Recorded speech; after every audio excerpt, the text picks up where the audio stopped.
내년도 최저임금이 17년 만에 노사공 합의를 통해 올해보다 2.9% 오른 시간당 1,320원으로 결정됐습니다.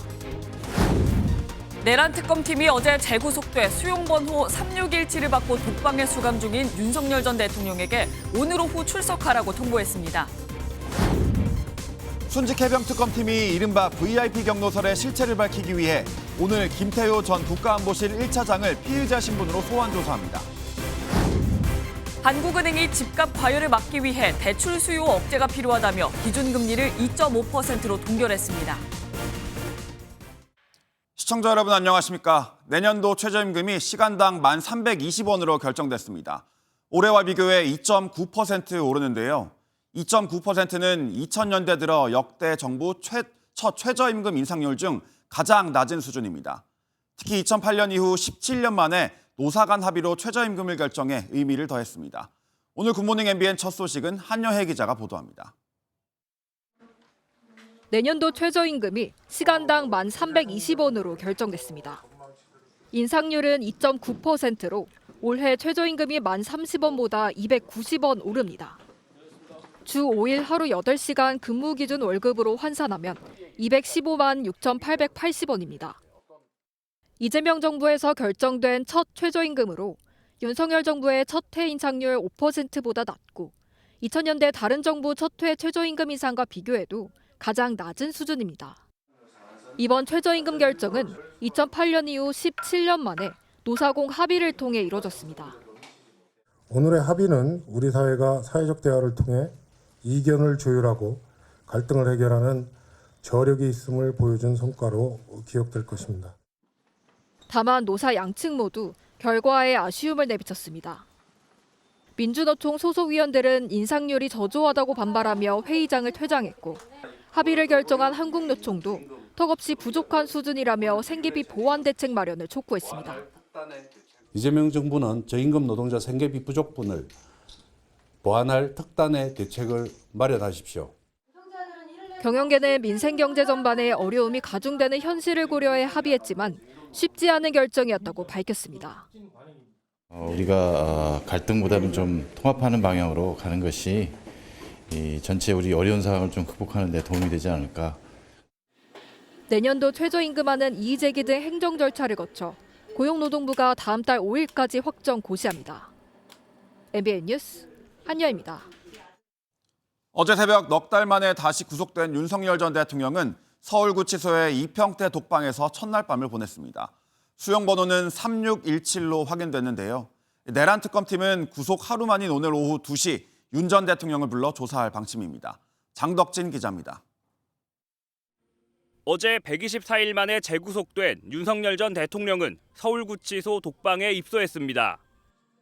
영장실질 심사를 받고 구인 피의자 거실에 머무르다 영장이 발부된 뒤 변호사 접견과 저녁 식사를 마치고 정식 입소 절차를 밟았습니다. 윤 전 대통령은 수용번호로 3617번을 부여받고 이평대 독방에서 생활하고 있습니다. 방 안에는 에어컨은 없고 선풍기와 관물대, 책상과 접이식 이불 등이 갖춰진 것으로 전해졌습니다. 윤 전 대통령은 어제 구속 뒤 처음 열린 내란 우두머리 혐의 재판에는 출석하지 않았습니다. 변호인단은 건강상의 이유로 나오지 못했다고 설명했습니다. 하지만 내란 특검팀은 구속 뒤 첫 조사를 위해 오늘 오후 2시 윤 전 대통령에게 출석할 것을 통보했습니다. 구속 상태로 본격적인 조사를 하겠다는 건데 특검팀은 우선 영장에 적시된 체포영장 집행 저지 지시, 비화폰 정보 삭제 지시 혐의 등을 수사할 계획입니다. 또 윤 전 대통령 구속영장 청구서에 공범으로 적시된 한덕수 전 국무총리에 대한 수사도 속도를 낼 것으로 보입니다. 특검팀은 한 전 총리가 사후 계엄 선포문을 작성하는 과정에 개입한 것으로 의심하고 있습니다. 또 이상민 전 행안부 장관과 박성재 전 법무부 장관 등 전직 고위 관료들도 조만간 소환 조사를 받을 것이란 관측이 나옵니다. 내란 특검팀은 최장 20일인 구속기간 안에 강도 높은 수사를 진행하고 윤 전 대통령을 기소할 전망입니다. MBN 뉴스 장덕진입니다. 이번엔 내란 특검 수사 관련 MBN 단독 보도로 이어가겠습니다. 12.3 불법 계엄으로 재판을 받는 군 관계자는 여인형, 곽종근, 이진우 새 전직 사령관이 대표적인데요. 그런데 특검이 또 한 명의 삼성 장군 수사에 착수한 것으로 MBN 취재 결과 확인됐습니다. 이혁재 기자가 단독 취재했습니다. 삼성 장군인 원천희 국방정보본부장은 국방부 장관 직속이면서 국내 모든 정보기관을 총괄합니다. 계엄 핵심 세력 중 한 명인 문상호 전 정보사령관의 직속 상관이기도 합니다. MBN 취재 결과 조은석 특별검사팀이 원 본부장에 대한 수사에 착수한 걸로 확인됐습니다. 원 본부장은 12.3 비상계엄이 선포되기 하루 전 문 전 사령관과 함께 김용현 전 국방부 장관에게 대면 보고를 한 것으로 알려졌습니다. 같은 날 원 본부장과 문 전 사령관, 그리고 윤석열 전 대통령의 충암고 후배이자 다른 정보기관 수장인 박종선 777 사령관이 회의를 한 사실도 드러난 바 있습니다. 앞서 고위공직자범죄수사처는 원 본부장이 이들과 계엄을 사전 모의했을 가능성을 수사하다 사건을 군검찰로 넘겼고, 군검찰은 어제 특검팀으로 사건을 이첩했습니다. 원 본부장은 비상계엄 모의에 전혀 관여한 적 없다는 입장입니다. 정보본부장은 여기와 관련된 내용 일체 보고받은 적 없습니까? 예, 없습니다. 장관한테 지시받은 적 없어요? 예, 없습니다. 특검팀은 원 본부장의 내란 모의 혐의와 외환 혐의 연루 여부를 다각도로 들여다보면서 장성급 수사를 확대할 전망입니다. MBN 뉴스 이혁재입니다.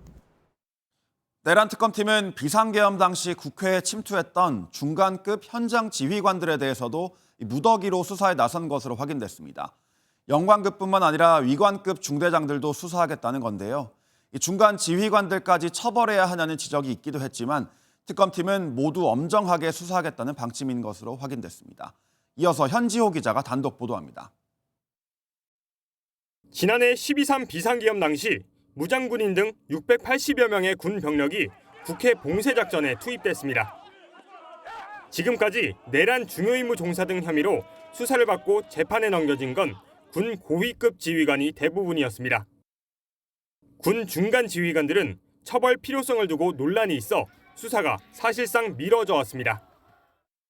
제 밑에 부하들이 무슨 잘못을 했습니까? 그 사람들이 도대체 무슨 잘못을 했다는 것입니까? 너무나 안타깝습니다. 이 자리에서 드릴 말씀은 아니지만 정말 선처를 간곡하게 호소드립니다. 하지만 조은석 특별검사팀이 비상계엄 당시 계엄군에 투입됐던 영관급, 위관급 지휘관도 수사에 착수한 걸로 확인됐습니다. 특검팀은 군 검찰로부터 중간 지휘관 관련 사건들을 모두 넘겨받았습니다. MBN 취재 결과 특검팀은 국회 등 투입 과정에서 작전을 지시한 지휘관 모두 엄정 수사하겠다며 중간 지휘관도 예외를 두지 않겠다는 방침을 세운 걸로 파악됐습니다. 중간 지휘관 사건과 원천희 국방정보본부장 사건 등 특검팀이 넘겨받은 사건은 모두 30여 건입니다. 군 중간 지휘관에 대한 특검 수사까지 본격화하면서 내란 관련 수사 대상이 크게 확대될 전망입니다. MBN 뉴스 현지호입니다. 김건희 여사의 집사로 불리며 특검 수사 선상에 오른 김모 씨가 지난 4월 이미 해외로 출국했다는 사실 전해드렸는데요. 취재 결과 김 씨는 귀국해서 특검 조사를 받겠다는 의사를 측근들에게 밝힌 것으로 확인됐습니다. 노하린 기자의 단독 보도입니다. 김건희 여사의 지인인 김모 씨는 지난 2010년 MBA 과정에서 김 여사와 처음 알게 됐습니다. 이어 2012년 김 여사의 전시회로 인연을 맺게 됐고 김 여사 모친 최은순 씨와도 관계를 맺으면서 김건희 일가 집사처럼 활동을 시작한 것으로 알려졌습니다. 최근 민중기 특검팀이 수사에 착수했지만 김 씨는 이미 해외로 떠난 상태였습니다.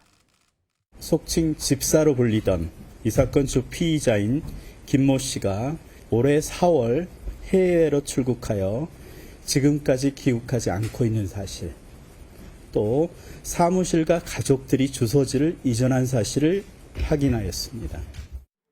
그런데 MBN 취재진은 김 씨 측근을 통해 김 씨의 의중을 들을 수 있었습니다. 김 씨가 측근들에게 귀국해서 특검 조사를 받을 의향이 있다고 말했다는 겁니다. 본인 때문에 다니던 회사에 피해를 끼쳐 미안하다는 이유도 밝혔다고 측근은 설명했습니다. 과거 김 여사와 코바나 콘텐츠 관련 검찰 조사 때도 수사에 협조했다며 특검 수사에도 협조하겠다고 밝혔습니다. 특검팀은 김 씨가 세운 회사가 도이치모터스로부터 차량을 지원받고 대기업들로부터 모두 180억 원을 투자받는 과정에 김 여사가 관련 있는지 파악하고 있습니다. 하지만 김 씨 측은 업체가 차량을 현금으로 구매했고 180억 원 투자는 김 씨가 퇴사한 뒤 이뤄진 것이라 관계가 없다고 주장했습니다.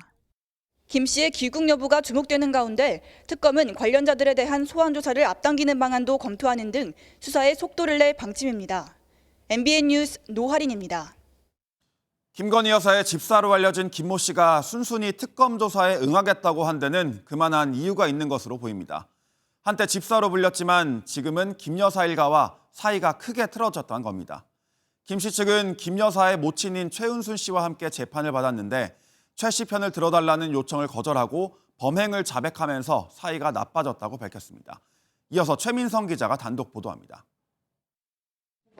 김모 씨는 지난 2020년 김건희 여사 모친 최은순 씨와 함께 잔고증명서 위조 혐의로 재판을 받았습니다. 2013년 최 씨가 경기 성남시 땅을 사는 과정에서 은행에 349억 원이 예치된 것처럼 거짓 잔고증명서를 만든 혐의였습니다. 김 씨 측근은 MBN에 당시 김 여사 측으로부터 무죄를 주장해달라는 요청을 받았다고 말했습니다. 최 씨가 혐의를 부인하는 입장이었던 만큼 김 씨도 보조를 맞춰달라고 했다는 겁니다. 하지만 김 씨는 범행을 자백했고 최 씨의 범행도 그대로 법정에서 진술했습니다. MBN이 확보한 당시 판결문을 보면 김 씨는 수사기관에서부터 법정까지 일관되게 잔고증명서를 위조해 실제 부동산을 매수한 게 최 씨라고 지목하고 있다고 나옵니다. 김 씨의 자백이 인정되면서 최 씨는 징역 1년 실형이 확정돼 수감됐고 김 씨는 징역 6개월, 집행유예 2년을 선고받았습니다. 사인 윤석열 후보에게 부담되는 판결일 텐데 하고 싶은 말 없으신가요? 김 씨 측근은 김 여사가 우리 엄마를 감옥에 보낸 건 김 씨라고 생각한다고 말했습니다. 관계가 틀어진 상태인 김 씨가 귀국 의사도 밝힌 만큼 적극적인 진술에 나설지 주목됩니다. MBN 뉴스 최민성입니다. 순직해병 특검팀은 VIP 경로서를 본격적으로 들여다보기 시작했습니다. 임성근 전 해병대 1사단장이 피의자로 지목되자 윤석열 전 대통령이 이러면 누가 사단장 하겠느냐며 크게 화를 냈다는 게 의혹의 핵심인데요. 어제 국방부 등을 압수수색하며 첫 강제 수사에 나선 특검팀은 오늘 윤 정부 당시 대통령실 핵심 참모였던 김태효 전 국가안보실 1차장을 피의자 신분으로 소환합니다. 이 소식은 손성민 기자가 보도합니다. 최해병 순직 사건 수사 방해 의혹을 수사하는 이명현 특검팀이 첫 강제 수사에 나섰습니다. 특검팀은 어제 국방부와 국가안보실, 해병대 사령부 등 10여 곳을 대대적으로 압수수색했습니다. 수사 외압 의혹의 핵심인 VIP 경로설의 실체를 규명하기 위해 본격적인 수사에 나선 것으로 풀이됩니다. 지난 2023년 수석 비서관 회의에서 최해병 사망 수사 자료를 보고받은 윤석열 전 대통령이 불같이 화를 냈고 이후 수사 결과가 바뀌었다는 것이 이번 의혹의 핵심입니다.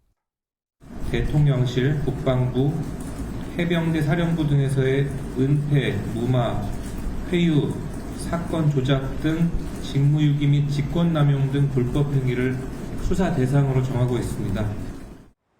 특검팀은 동시에 구명로비 의혹도 본격적으로 들여다보고 있습니다.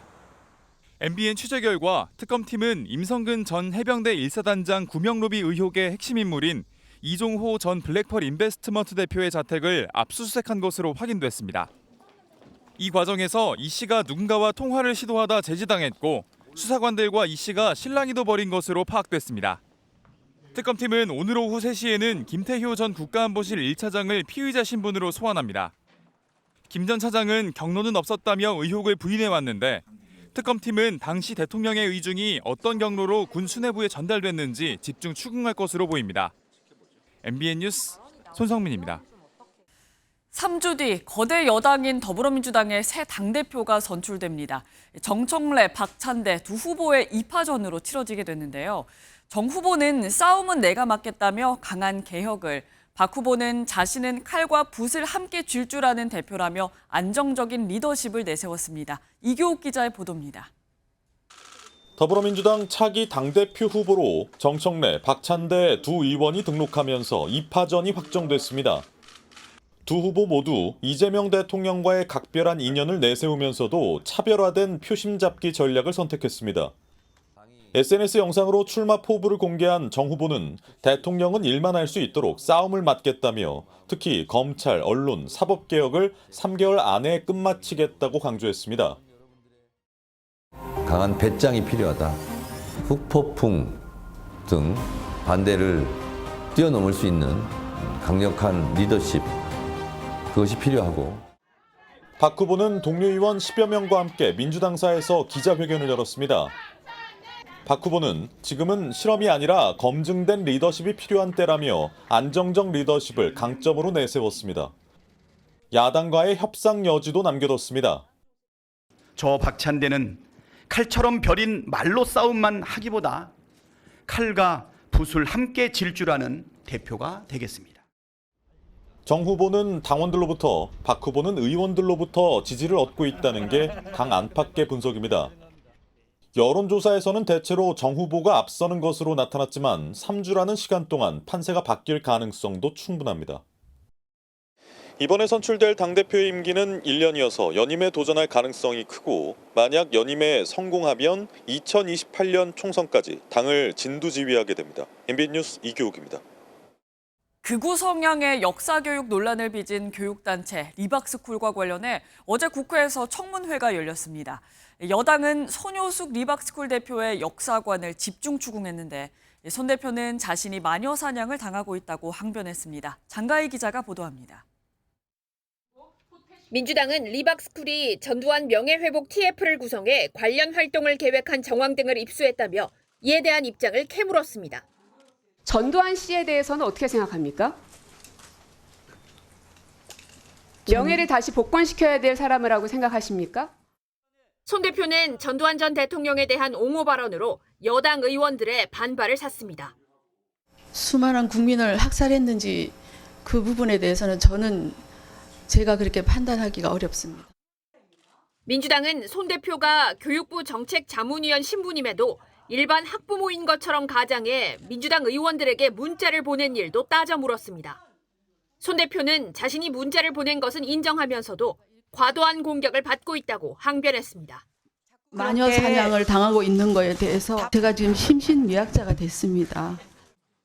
국민의힘은 손 대표가 교육부 자문위원회 추천된 경위에 대해 의문을 제기하면서도 사상을 검증받아야 하는 공직자는 아니라고 해명했습니다. 개인의 사상 검증을 한 자리는 저는 아니지 않는가. 공직자라고 한다면 저는 분명히 그렇게 할 수 있다고 생각합니다.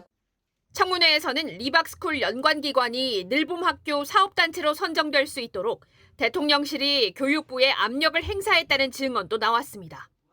그게 늘봄학교 주관기관으로 선정을 하는 압력으로 느끼셨죠? 네, 압력으로 느꼈습니다. 이주호 부총리 겸 교육부 장관은 국민들이 심려하는 상황이 발생해 책임자로서 죄송하다며 사과했습니다. MBN 뉴스 장가입니다. 다음 소식입니다. 이재명 정부 출범 40여일 만에 처음으로 국가안전보장회의 NSC 전체 회의가 열렸습니다. 회의에선 단절된 남북관계 복원이 특히 중요 의제로 다뤄졌는데요.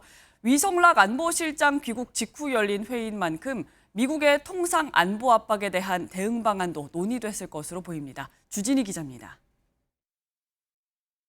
이재명 대통령 취임 이후 처음으로 국가안전보장회의 NSC가 열렸습니다. 2시간 넘게 이어진 이 자리에서 이 대통령은 안보가 흔들리면 경제와 우리 일상도 안전할 수 없다고 강조했습니다. 단절된 남북관계 복원을 위해 노력해야 한다면서 남북 간 평화 공존이 우리 안보를 위한 가장 현실적이고 실용적인 선택지라고. 지난 정권을 거치면서 끊어진 남북 도로와 송전망, 통신선의 상황을 점검하고 단절된 이유 등에 대한 이야기도 오간 것으로 알려집니다. 현재 북한은 판문점 채널과 군 통신선 등에 일절 답하지 않고 있어 채널 복원에 호응을 한다면 남북 관계의 전환점이 될 수 있기 때문입니다. 또 위성락 안보실장의 방미 직후인 만큼 대미 통상과 한미 동맹도 논의된 것으로 보입니다. 통상 문제와 연계에 불거진 전작권 환수와 관련해서는 대통령실은 어떤 한 방향을 정하고 의견을 모은다기보다 국익을 위한 모색이 있었다고 밝혔습니다. 한미 정상회담의 구체적인 일정이 정해지지 않은 만큼 회담은 회담대로 추진하면서 미국의 통상 안보 패키지 협상에 대한 대응 전략을 고심한 것으로 보이는 대목입니다. MBN 뉴스 주진희입니다. 우리 정부가 미국과 관세 협상에서 통상과 안보를 함께 묶는 패키지 협상을 제안했죠. 여기서 나온 협상 카드 중 하나가 전시 작전권 환수 문제입니다. 전쟁이 발생하면 미군이 갖는 작전권을 우리 군이 넘겨받겠다는 건데요. 이 전작권 환수가 트럼프 대통령이 요구하는 국방비 증액이나 관세 문제와 어떤 연결고리가 있는지 강영호 기자가 전해드립니다. 통상과 안보를 함께 묶는 패키지 협의를 제안했다고 밝힌 위성락 국가안보실장은 주한미군 규모나 전시작전권 문제 역시 협상 카드가 될 수 있다고 밝혔습니다. 이 중 전작권 환수 문제는 한미 간의 오랜 논의 대상 중 하나입니다. 당초 2012년을 목표로 전작권 환수에 대한 합의가 노무현 정부 때 이뤄졌지만 이후 남북관계 악화와 우리 군의 준비 부족 등을 이유로 계속 미뤄져 왔습니다. 이재명 대통령의 공약이기도 한 전작권 환수 문제는 동맹국의 적극적 역할을 원하는 트럼프 대통령의 대외 기조와 맞물린다는 점에서 이번 협상의 지렛대가 될 수 있다는 전망입니다. 안보 위협이라고 하든지 북한과의 어떤 이제 대비 태세라고 하는 것은 한국이 이제 좀 더 많은 역할을 하라라고 하는 입장으로 이해하시면 될 것 같습니다. 다만 미측이 요구하는 주한미군의 전략적 유연성이나 전략자산 전개에 대한 비용 부담과 같은 국방비 증액이 수반되지 않을 경우 협상의 큰 진전은 기대하기 어렵다는 지적도 나옵니다. 미 해군의 인태 지역에서 작전을 지원하는 MRO, 즉 군함 유지 보수를 한국이 일부 부담을 해준다거나 말레이시아에서 열리는 아세안 지역안보 포럼에 마르코 루비오 미 국무장관이 참석하는 가운데 한미 양국의 외교장관 간 논의가 이어질 수 있다는 전망도 나옵니다. MBN 뉴스 강영호입니다. 학교폭력 피해로 숨진 학생 유족의 재판을 막고 재판 노쇼로 패소하게 한 권경애 변호사 기억하실 겁니다. 어제 유족이 권 변호사를 상대로 낸 손해배상 소송의 마지막 변론이 열렸습니다. 유족 측이 요청한 대질신문은 받아들여지지 않았지만 유족이 직접 법정에 나와 입장을 밝히는 신문 절차는 이뤄졌습니다. 보도에 박규원 기자입니다. 학폭 피해로 세상을 등진 고 박주원 양의 변호를 맡았던 권경애 변호사. 1심 승소 이후 권 변호사는 항소심에서 재판에 3차례 불출석해 결국 패소했고 이 사실을 유족에 알리지 않았습니다. 권 변호사와 손해배상 소송을 진행 중인 유족 측은 권 변호사가 재판 과정에서 거짓을 말하고 있다며 지난 4월 대질신문을 요청했습니다. 하지만 재판부가 이를 받아들이지 않으며 권 변호사의 출석은 무산됐습니다. 대질신문 양쪽 다 할 수 있게 그렇게 허락을 하시고 양쪽을 얘기를 듣고 판단하는 게 그게 맞지 싶거든요. 다만 재판부는 마지막 변론에서 유족 이기철 씨가 직접 법정에 나오는 당사자 신문을 허용했고 어제 신문이 열렸습니다. 이 씨는 권 변호사가 1심에서도 자신의 잘못이 밝혀질 때마다 고의로 불출석했다며 불만을 토로했습니다. 이 씨는 또 권 변호사가 대한변호사협회와 법원에 제출한 경위서의 내용이 대부분 거짓이라고 밝혔습니다. 권 변호사는 경위서에 이 씨가 남편이 신용불량 상태이기 때문에 남편은 빼고 이 씨 자신만 재판에 참여하게 했다고 주장했는데 이 씨는 애초에 남편은 신용불량 상태였던 적이 없다며 권 변호사가 거짓말을 했다고 말했습니다. 신문은 유족 측 대리인과 이 씨 사이에만 이뤄졌고 권 변호사 측 대리인은 따로 질문을 하지 않았습니다. 재판부는 오는 10월 23일 유족 측이 권 변호사를 상대로 낸 소송 2심 선고를 내릴 예정입니다. MBN 뉴스 박규원입니다. 사람 잡는 폭염이라는 말이 실감납니다. 체온보다 더 높은 기온에 열사병 같은 온열질 환자가 7월 초인데도 1,200명을 넘어섰습니다. 지난해보다 2.5배나 많은 수치고 공식 집계된 사망자만 8명입니다. 폭염이 우리 몸을 어떻게 망가뜨리는지 최은미 기자가 알아봤습니다. 36.5도, 우리 몸이 정상적으로 작동할 때 체온이죠. 적당히 더울 땐 땀을 내는 방식으로 열을 배출해 체온을 일정하게 유지합니다. 땀이 마르면서 체온이 내려가게 되는 거죠. 그런데 기온이 요즘처럼 내 체온보다도 높아지게 되면 내부의 열이 바깥으로 배출되지 못합니다. 여기에 더해 외부의 뜨거운 열까지 몸 안으로 들어와 체온을 높이게 되는 겁니다. 이렇게 체온이 올라가면 체온 조절 중추가 마비되면서 오히려 땀이 나지 않게 되다가 의식을 잃고 결국 장기가 손상되며 사망에 이르게 됩니다. 이게 세포들이 죽는다고 생각을 하시면 됩니다. 온몸에 있는 모든 세포들이 죽기 때문에 기능이 떨어지게 되고 우리 몸을 체온을 이제 조절해주는 가장 중요한 데는 이제 뇌가 또 망가지게 되고 이제 죽는 거기 때문에. 전문가들은 의식이 흐려지며 더운데도 땀이 나지 않는다면 온열 질환으로 보고 체온을 떨어뜨려야 한다고 강조합니다. 단 물을 마시게 하는 건 주의가 필요합니다. 의식이 없을 때 만약에 물을 주시게 되면은 이게 폐로 들어가서 폐렴을 일으킬 수 있기 때문에 그때는 이제 외부에서 체온을 떨어뜨리는 활동들, 그러니까 뭐 차가운 수건을 대주신다거나. 특히 고령자들은 몸의 이상을 스스로 알아채기 어려울 수 있는 만큼 폭염일 땐 외부 활동을 자제해야 합니다. MBN 뉴스 최은미입니다. 정부와 의료계의 대화가 급물살을 타는 반면 의대생 사이에서는 내부 갈등이 골마가는 모습입니다. 의대생 전용 커뮤니티에는 먼저 복귀한 의대생에게 보복을 예고하는 글이 잇따라 올라오고 있는데요. 차마 입에 담기 어려운 범죄까지 암시하면서 교육당국이 수사를 의뢰했습니다. 안병수 기자입니다. 최근 의사와 의대생만 글을 올릴 수 있는 온라인 커뮤니티에 먼저 복귀한 이들을 감귤이라 비꼬는 글이 잇따라 올라왔습니다. 주로 의정 갈등이 풀려 복귀하면 보복하겠다는 내용인데 성범죄를 저지르겠다는 도 넘은 비난도 포함됐습니다. 이외에 투명인간 취급을 하겠다, 기수 열애를 시키겠다 등 학내 따돌림을 예고하는 글까지 속출하고 있습니다. 최근 김민석 국무총리와 의료계 대표가 만났고 의대 예과생들에 대한 복귀 방안도 검토되고 있지만 강경파 의대생들의 반발 심리는 여전한 걸로 풀이됩니다. 실제 복귀한 의대생들의 불안감도 적지 않습니다. 강경파 학생들은 뭐 교실에 찾아가서 사진 찍고 뭐 그런다는데 누가 수업 듣고 있는지 사진 찍어서 공개하고 그런다는데. 정부는 의료계 불특정 다수의 피해로 이어질 수 있다고 봐 강경 대응에 나섰습니다.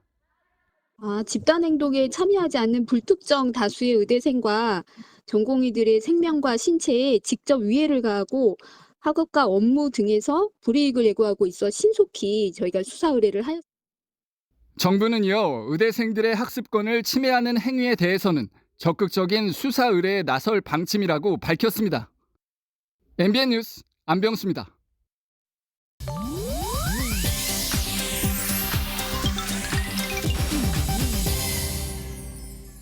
인터넷에서 화제가 되고 있는 소식을 모아 전해드리는 인터넷 와글와글입니다. 가뜩이나 무더운 날씨에 누리꾼들을 더욱 열불나게 만든 사연이 있습니다. 이달 초 서울이 38도에 육박한 날, 한 학부모가 아파트 단체 채팅방에 불만을 토로했는데요. 아이 등원시키는데 경비원이 에어컨 앞에 계시더라며 아이들을 챙겨달라고 전화까지 했는데 경비원이 에어컨 앞에 앉아 있는 게 불만이라는 내용이었습니다. 입주민들 반응은 공감이 아니라 비판이었는데요. 경비원에게 강요할 일은 아니다. 본인 아이는 본인이 책임져야 한다며 쓴소리가 쏟아졌다고요. 폭염 속에서 누구나 힘든 상황인데 내 가족이 소중하면 누군가의 가족도 소중하다는 걸 알았으면 좋겠네요. 대낮 서울 강남의 한 초등학교 앞에서 수상한 행동을 하는 남성이 잡고 보니 마약 투약자였다는 사실이 알려져 우려가 커지고 있습니다. 길거리에 앉아 몸을 긁고 허공에 손짓을 하는 남성, 딱 봐도 심상치가 않습니다. 신고를 받고 출동한 경찰이 마약을 했냐고 질문하자 그렇다며 선뜻 대답하다가 또 아니라며 횡설수설했는데요. 파출소에 간 뒤에도 괴상한 행동을 하는데 결국 간이검사에서 마약 성분이 검출돼 체포됐습니다. 요즘 마약 문제 정말 심각한데요. 초등학교에서 60걸음도 떨어져 있지 않은 곳에서 이런 일이 벌어졌다니 우리 아이들을 안전하게 지키기 위한 대책이 더 강화돼야 할 것 같네요. 무더운 날씨에 코끼리도 지치기는 마찬가지입니다. 인도에서 길을 지나던 아기 코끼리가 수박 조각을 먹기 위해 애교를 부리는 모습이 SNS에서 화제입니다. 수박 조각이 가득 담긴 접시를 든 여성을 발견한 아기 코끼리. 수박을 건네주자 신나게 먹기 시작하는데요. 얼마나 맛있는지 얼굴에 행복한 미소가 피어납니다. 같이 있던 나이든 코끼리도 참지 못하고 코로 수박을 슬쩍 받아가는데요. 먹는 모습만 봐도 힐링이 된다는 누리꾼들의 반응이 줄을 이으며 이 영상은 개시 3일 만에 조회수 460만 회를 기록하고 있습니다. 맛있게 먹는 모습에 저까지 수박이 먹고 싶어지네요. 지금까지 인터넷 와글와글이었습니다. 원형으로 된 보호장구를 드론에 씌워 축구공처럼 상대편 골대에 넣는 드론 축구가 최근 주목받고 있는데요. 대한드론축구협회가 각종 대회를 치르면서 수천만 원의 비자금을 조성하고 그 돈으로 해외 골프 여행을 간 정황이 포착됐습니다. 협회 간부가 성접대를 받았다는 폭로까지 나왔습니다. 강세훈 기자가 단독 보도합니다. 드론축구 대중화를 위해 2018년 전북 전주시가 주도해 대한드론축구협회를 설립했습니다. 그런데 2021년부터 3년간 각종 전국 대회를 치르면서 비자금을 조성했다는 의혹이 제기됐습니다. 협회 협력업체가 작성한 비자금 내역입니다. 적게는 200만 원부터 많게는 1,500만 원까지 모두 6천만 원이 넘습니다. 업체 관계자는 지시에 따라 비자금을 조성했고 이 돈을 협회 간부 2명의 개인 통장으로 송금했다고 주장했습니다. 공무과. 그러니까 700이 나와 있잖아요. 그것을 저걸로 보내줘. 내 계좌로. 비자금 중 일부는 해외에서 골프를 치는데 사용됐다고 했습니다. 2022년 8월과 2023년 2월 두 차례 협회 간부 2명과 동남아시아를 갔다는 겁니다. 무조건은 그걸로 마무리가 되는 거야. 그걸 우리 여행 가는 걸로 경비하자로 온 거야, 그게. 예, 알겠습니다. 이뿐만이 아닙니다. 골프 여행 도중 협회 간부에게 성접대를 냈다는 폭로도 나왔습니다. 한국으로 치면 이제 룸사롱 같은 데 가서 술 접대도 하면서 여성들 성접대까지 해가지고 한 3차례 정도였어요. 대한드론축구협회와 당시 협회장에게 해명을 요구했지만 모두 답변을 거부했습니다. 경찰은 관련 의혹에 대해 수사를 벌이고 있습니다. MBN 뉴스 강세훈입니다. 얼마 전 부산에서 부모가 집을 비운 사이 어린 자매가 목숨을 잃는 안타까운 일이 연달아 발생했습니다. 모두 멀티탭이 화재 원인으로 지목됐는데요. 어떻게 불이 시작됐고 또 어떻게 막을 수 있었을지 실험으로 확인해봤습니다. 강서영 기자입니다. 지난 2일 부산 기장군, 지난달 24일 부산 진구 아파트에서 부모가 집을 비운 사이 불이 나 어린 자매가 잇따라 숨졌습니다. 불과 8일 만에 반복된 두 화재. 모두 불길이 멀티탭 쪽에서 시작된 것으로 보인다는 공통점이 있습니다. 화재 현장에서 생기는 현상들이 그 멀티 콘센트 전선에서 발견됐기 때문에 멀티탭에서 어떻게 불이 시작되는지 실험을 통해 알아봤습니다. 전격 전류량이 10A인 멀티탭에 15A의 에어컨과 10A의 냉풍기를 연결해 작동시켰습니다. 허용 전류량의 2.5배가 흐르는 과전류 상황인 건데 불과 7분 30초 만에 표면 온도가 130도까지 치솟으며 불이 붙습니다.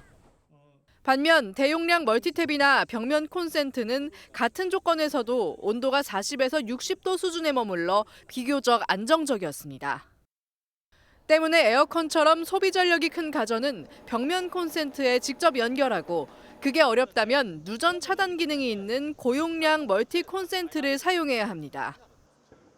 전선을 감아놓거나 콘센트의 코드를 헐겁게 꽂는 것도 화재 위험을 높입니다. 감긴 채 멀티탭에 꽂은 전선을 열화상 카메라로 찍어보니 순식간에 온도가 180도까지 오르고 불꽃이 튑니다. 어떤 펼쳐진 상태에서는 그 밖으로 발산될 수 있는 어떤 조건이 되거든요. 근데 이제 이렇게 칭칭 감아놓든지 어떤 구부러진 상태라든지 이럴 때는 어떤 열이 축적이 되는 어떤 멀티탭을 포함한 콘센트 화재는 2020년 396건에서 지난해 504건으로 4년 사이 27% 늘었습니다. MBN 뉴스 강서영입니다. 성장률을 비롯한 주요 경제 지표가 바닥을 치는데도 한국은행이 연 2.5%인 기준금리를 동결했습니다. 경기 침체도 문제지만 서울 아파트값이 뛰면서 가계부채가 급증한 점이 부담이었던 건데 추가 인하 가능성은 여전히 열어뒀습니다. 구경호 기자입니다. 지난달까지 신고가가 잇따랐던 서울 마포구 아파트 단지들입니다. 강력한 대출 규제 이후 문의는 크게 줄었지만 마포구의 아파트값은 여전히 상승을 이어가고 있습니다. 얼마나 될까? 그 텀에 내가 급해서 떨어질까? 조금 더 있었으면 또다시 오를 거라고. 서울 아파트값이 폭은 줄었어도 상승세를 이어가자 한국은행 금융통화위원회는 연 2.5%인 기준금리를 동결했습니다. 금통위원 전원 만장일치입니다. 올해 성장률 전망치가 0%대로 떨어지는 등 경기 부양이 시급한 상황이지만 서울 아파트값 상승과 이로 인한 가계부채 확대를 외면할 수 없다는 겁니다. 실제 가계대출은 한 달 새 6조 5천억 원 늘어 올해 들어 가장 큰 폭으로 뛰었습니다. 한국은행은 일단 기준금리를 동결해 과열된 주택시장 심리를 진정시키고 6.27 대출 규제의 효과도 지켜볼 예정입니다.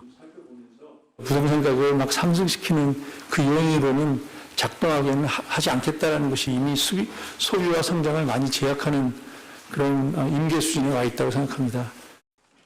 다만 추가 금리 인하 가능성은 열어놨습니다. 금리 인하 시점과 폭에 대해 한국은행은 부동산 시장 동향은 물론 8월 관세 협상 결과까지 종합적으로 고려해 결정하겠다고 밝혔습니다. MBN 뉴스 구경호입니다. 김포와 서울을 연결하는 김포 골드라인은 대표적인 지옥철로 유명하죠. 이용객들의 불만이 끊이지 않자 정부가 서울 도심으로 가는 GTX 신설 계획을 확정했습니다. 수도권 외곽순환도로 일부 구간 지하에 고속도로를 까는 사업도 29년 착공됩니다. 이승훈 기자입니다. 지옥철로 유명한 두량짜리 김포 골드라인의 1년여 전 출근길 모습입니다. 질식 등 안전사고가 잇따르자 급한 대로 열차를 추가로 투입했지만 시민들은 지금도 불편을 호소하고 있습니다. 굉장히 불편하고 그다음에 수용차는 길이 많이 밀리고 골드라인 아시겠지만은 너무 적고 신설이 되면 김포 시민으로서는 최고죠. 국토교통부는 수도권 서부 지역의 교통불편 해소를 위해 서부권 광역급행철도 GTX를 추진하기로 했고 4년 만에 사업이 확정됐습니다. 가장 중요한 관문인 기획재정부의 예비 타당성 조사를 통과한 겁니다.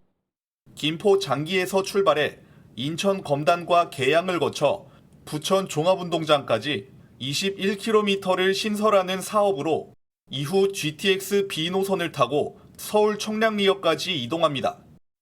사업비는 2조 6천억 원. 착공 시점은 유동적이지만 이르면 오는 2028년 착공에 2033년 개통될 전망입니다. 서부권 광역급행철도를 이용하면 이곳 장기역에서 서울 용산역까지 25분 만에 주파가 가능합니다. 기존의 지하철을 이용하는 것보다 35분이나 줄어드는 겁니다. 정부는 또 만성 정체에 시달리는 수도권 제1순환고속도로 중 구리에서 성남 구간 지하에 고속도로를 신설하는 사업도 확정했습니다. 왕복 4차선에서 최대 6차선으로 건설되며 2029년 착공 예정으로 모두 4조 6천억 원이 투입됩니다.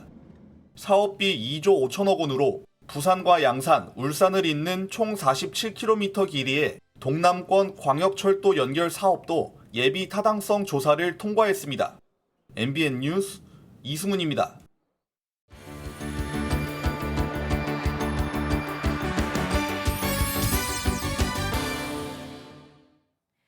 굿모닝 월드입니다.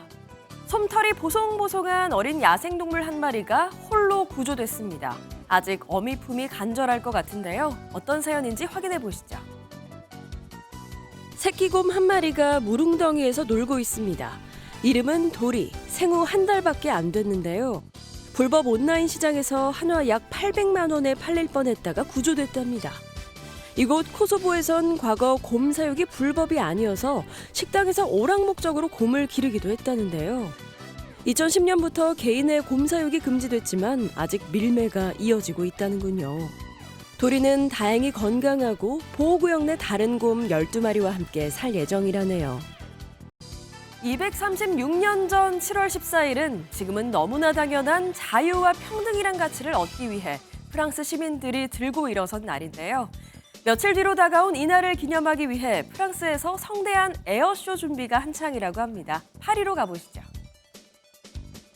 전투기 편대 뒤편으로 뿜어져 나온 파랑, 하양, 빨강 연기가 한데 어울려 프랑스 국기를 만듭니다. 프랑스의 수도 파리 시내 상공을 날아다니는 헬리콥터 편대는 미용을 뽐내는데요.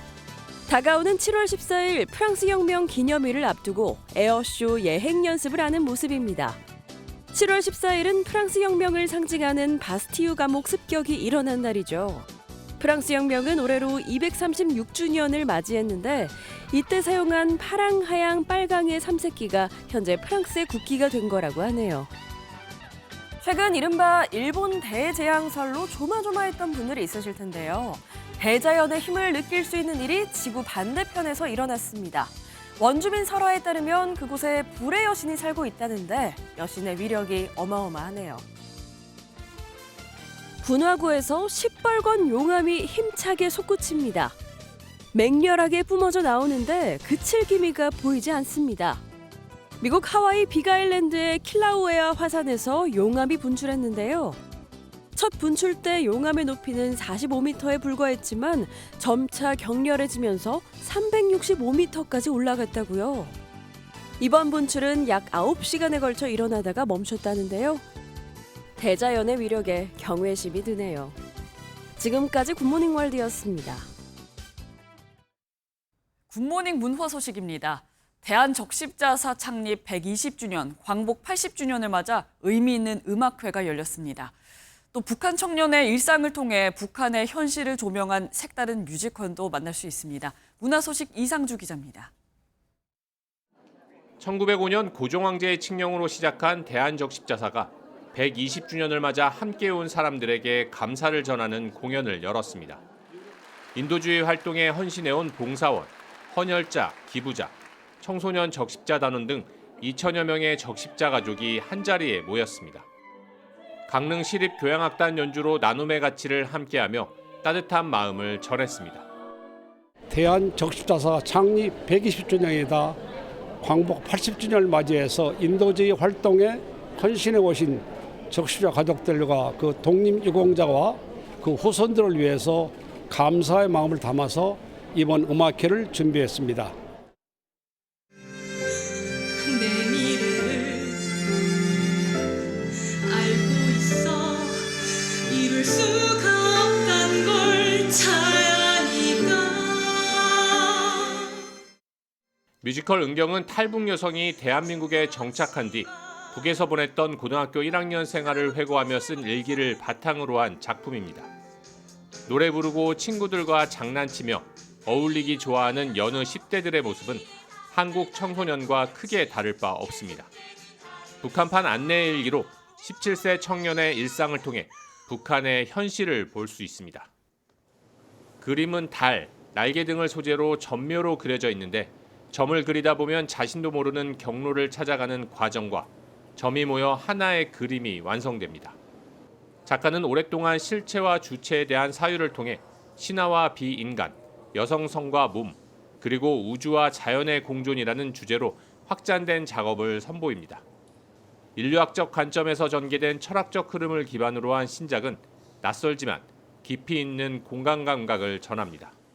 숫자라는 대화적 언어를 통해서 사물의 껍질을 만들다 보니까 자연스럽게 기하게 나오고. MBN 뉴스 이상주입니다.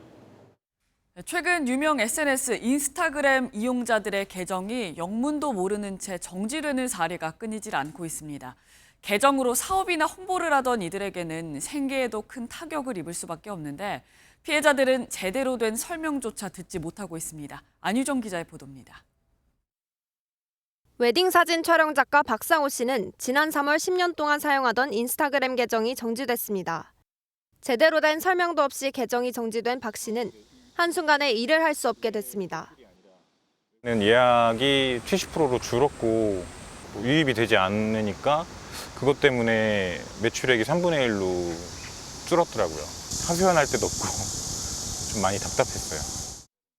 박 씨는 해명을 요구하며 인스타그램 운영사인 메타에 내용 증명까지 보냈지만 8주 만에 돌아온 건 악성 계정과 연관성이 있어 정지가 된 것이라는 짧은 답변뿐이었습니다. 의류 브랜드 계정을 운영하던 이해철 씨도 지난 5월 계정이 정지돼 온라인 판매를 하지 못하고 있습니다. 메타는 이 씨가 아동을 성적으로 확대하는 게시물을 올렸다며 계정을 정지했는데 정작 이 씨가 올린 사진은 성인 모델의 의류 착장 사진뿐입니다. 지금 매출이 거의 사라진 상태라서 폐업까지 고려하고 있는 그런 상황이어서 사회적으로 좀 이미지에 타격이. 피해자들이 지난 3월부터 계정 정지에 대한 문제를 계속해서 제기하고 있지만 구체적인 해결책이나 보상은 마련되지 않은 상황입니다. 피해자 대표들은 어제 오후 국회에서 열린 간담회를 통해 허욱 메타코리아 부사장을 만났는데 회사 측은 사태 파악조차 제대로 안 된 상태였습니다. 현재도 메타코리아에서는 정확한 이런 피해 경위나 아니면 구체적인 사실관계에 대해서 잘 파악하지 못한 것으로 보이고 있습니다. 메타가 미온적으로 대처하는 사이 이유도 모른 채 계정이 정지되는 피해자는 더 늘어날 수 있다는 지적입니다. MBN 뉴스 안유정입니다. 폭염의 기세가 꺾일 줄 모르고 있습니다. 여전히 서쪽 지역으로는 폭염 경보가 발효 중인 가운데 오늘 서울과 충남 아산의 한낮 기온이 36도까지 올라 어제만큼 덥겠습니다. 이번 주말에도 내내 덥겠습니다. 토요일과 일요일 모두 서울 한낮 기온이 35도 안팎에 머물겠습니다. 장시간 야외 활동은 피하시고요. 수분 섭취도 자주 해주셔야겠습니다. 다음 주에는 기다리던 비 소식이 있습니다. 중부지방을 중심으로 장맛비가 내리겠고요. 이 비가 내리면서 최근 이어지던 극심한 폭염이 조금 누그러질 전망입니다. 오늘 전국이 맑은 가운데 볕이 강해서 자외선 지수가 높겠고요. 늦은 오후부터 제주도에는 비가 내리겠습니다. 이 시각 현재 기온을 보시면 서울이 25.3도, 대전 25.9도로 출발하고 있고요. 낮 최고 기온은 서울이 36도까지 오르겠지만 폭염특보가 해제된 동해안 지방은 울진이 26도에 머무는 등 30도를 밑돌겠습니다. 오는 주말까지 제주도에 비가 내리겠고요. 다음 주 수요일에는 강원 영서와 수도권에 비가 내릴 전망입니다. 내셨습니다. 저희는 다음 주 월요일 아침 7시에 더 알찬 소식으로 다시 찾아오겠습니다. 굿모닝 MBN 마칩니다. 시청해주신 여러분 고맙습니다.